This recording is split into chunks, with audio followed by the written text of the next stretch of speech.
Good morning everyone. Today we will study about chapter 7 of class 9th, which is diversity in living organisms. Students, हम इस chapter में living organisms में पाई जाने वाली diversity means the wide variety of something के बारे में स्टडी करेंगे. So students, we are going to study the following content in this chapter. First is introduction of diversity in living organisms. Second, what is the basis of classification? Third, classification and evolution.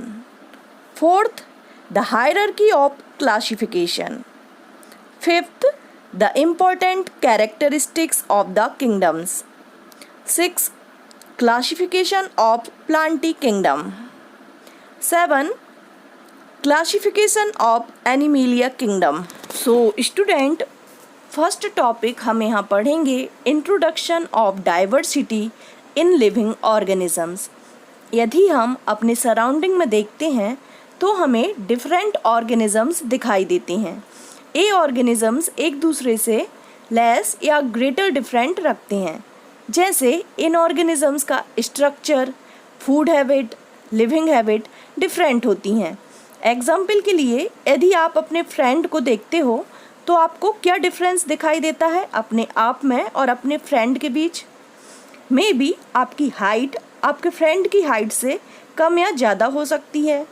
Nose, eyes, skin colour, hair colour, ऐसे कुछ difference आप और आपके friend के बीच हो सकते हैं. पर यदि आप एक मंकी को देखोगे तो आपको फील होगा you and your friend have a lot in common when you compare yourself with a monkey. आप और आपके फ्रेंड के बीच ज़्यादा सिमिलरिटीज होंगी मंकी के कंपेयर में. So students, in different type के ऑर्गेनिजम्स जो अर्थ पर वाइड रेंज में पाए जाते हैं, इनकी डिटेल स्टडी हम इस चैप्टर में आगे करेंगे. हमारे सराउंडिंग में कुछ माइक्रोस्कोपिक बैक्टीरिया जिनको हम नेकेड आइज से नहीं देख सकते हैं पाए जाते हैं. इसके अलावा ऐसे प्लांट्स भी पाए जाते हैं जिनकी साइज अप्रॉक्सीमेट 30 to 100 मीटर्स होती है. कुछ प्लांट्स की एज 1000 ईयर्स तक होती है. वहीं कुछ इंसेक्ट लाइक दैट मॉस्किटो जिसकी एज कुछ ही दिन होती है हमारे चारों तरफ पाए जाते हैं.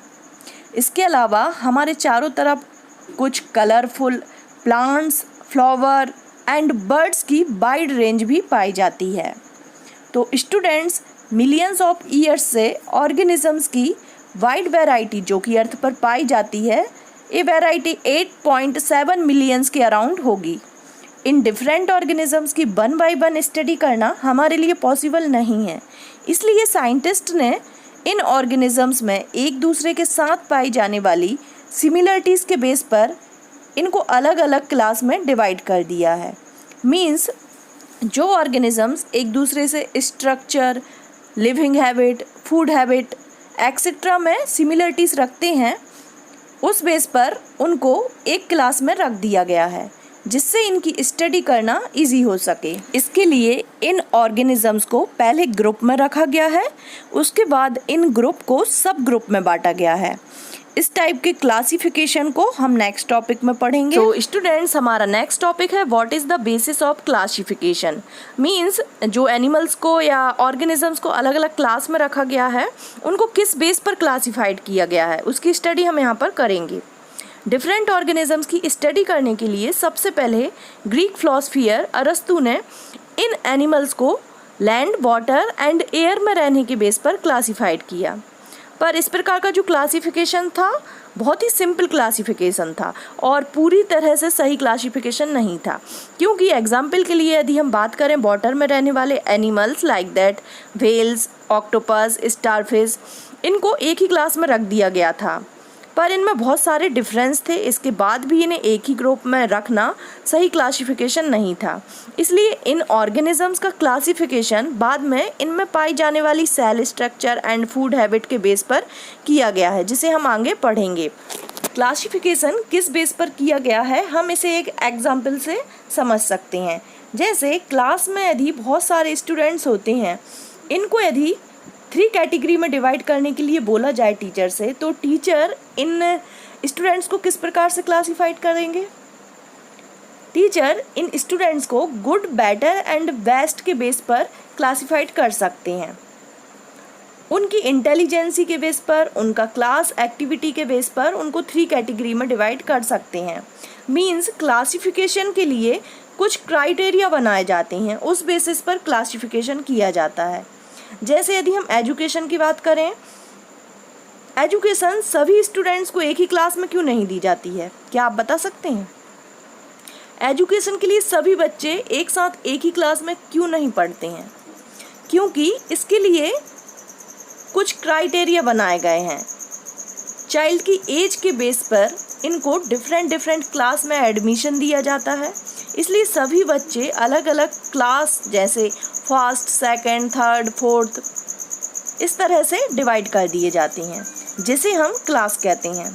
इसके बाद आपने देखा है कि एक ही क्लास के स्टूडेंट को भी अलग अलग सेक्शन, जैसे ABC, इस प्रकार से डिवाइड कर दिया जाता है। इसी तरह से ऑर्गेनिजम्स का क्लासिफिकेशन भी होता है, जिसके लिए कुछ क्राइटेरिया होते हैं। उनका cell structure, food habit etcetera के बेस पर अलग अलग क्लास में उनको क्लासिफाइड किया जाता है। इसे बेसिस ऑफ क्लासिफिकेशन कहते हैं। तो students, we will see basis for grouping organisms into 5 kingdoms। Means cell के स्ट्रक्चर के बेस पर ऑर्गेनिजम्स को 5 किंगडम में किस प्रकार से डिवाइड किया गया है। इसके लिए फर्स्ट पॉइंट दिया गया है यूकैरियोटिक एंड प्रोकैरियोटिक सेल के बेस पर। प्रोकैरियोटिक सेल क्या होती है? ऐसी सेल जिनके अंदर सारे cell organelles like that ribosome, Golgi apparatus, mitochondria etcetera present नहीं होते हैं। साथ ही जो न्यूक्लियस होता है वो भी फैला हुआ होता है। मीन्स न्यूक्लियस के चारों तरफ न्यूक्लियर मेम्ब्रेन नहीं पाई जाती है।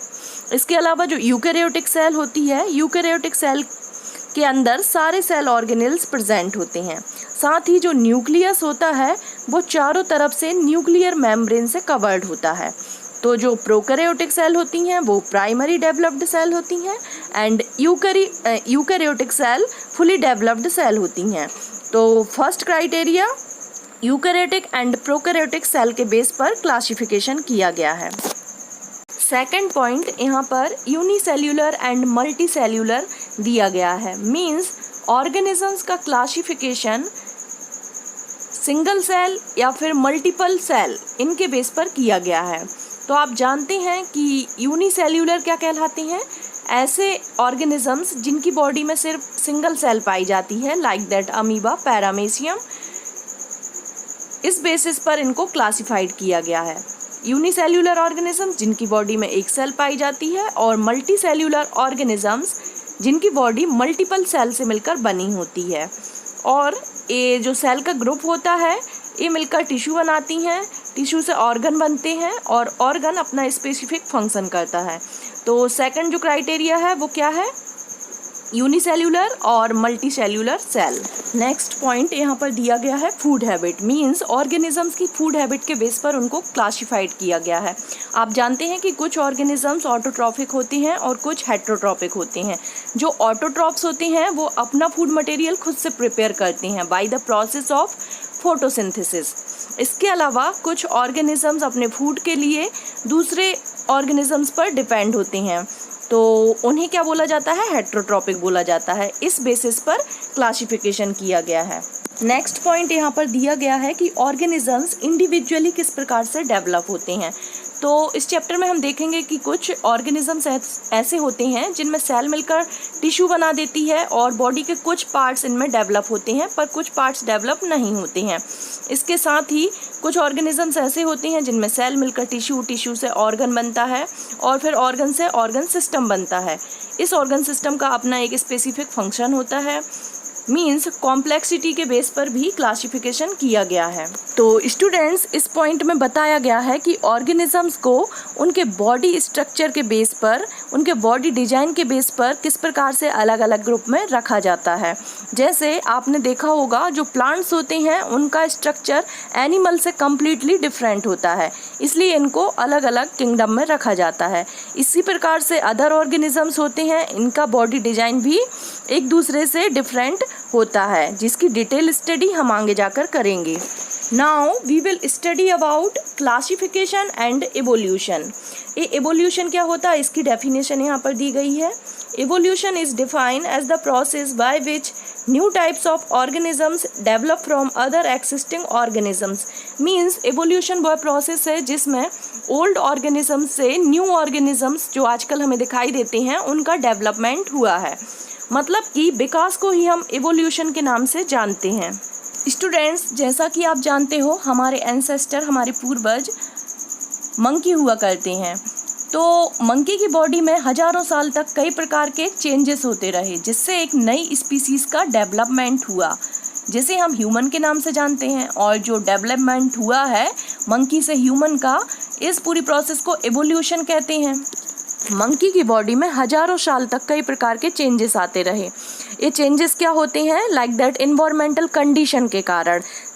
जब डीएनए कॉपी होता है जनरेशन टू जनरेशन, तो उसमें in environmental condition like that higher temperature, pressure के कारण कुछ एरर आती रहती हैं, जिससे कि थोड़ा थोड़ा चेंज हर जनरेशन में होता गया, और जिससे एक न्यू जनरेशन आई, न्यू स्पीसीज़ आई, जिसे हम ह्यूमन के नाम से जानते हैं। तो जो प्रोसेस थी, इसे क्या बोलते हैं, एवोल्यूशन बोलते हैं। एवोल्यूशन के बारे में सबसे पहले साइंटिस्ट चार्ल्स डार्विन ने बताया था, और उनकी बुक का नाम ओरिजिन ऑफ स्पीसीज़ था। तो उन्होंने आइडिया दिया कि जो एवोल्यूशन होता है उसके बेसिस पर भी ऑर्गेनिजम्स का क्लासिफिकेशन किया जाता है। तो स्टूडेंट्स, इसी के साथ आपका इंट्रोडक्शन ऑफ डाइवर्सिटी ये वाला टॉपिक ख़त्म होता है। यदि आपको कुछ डाउट हो इसमें तो आप मुझसे क्लियर कर सकते हैं, और जिसने भी अभी तक चैनल को सब्सक्राइब नहीं किया है वो इसे सब्सक्राइब कर दीजिए। Thank you so much students.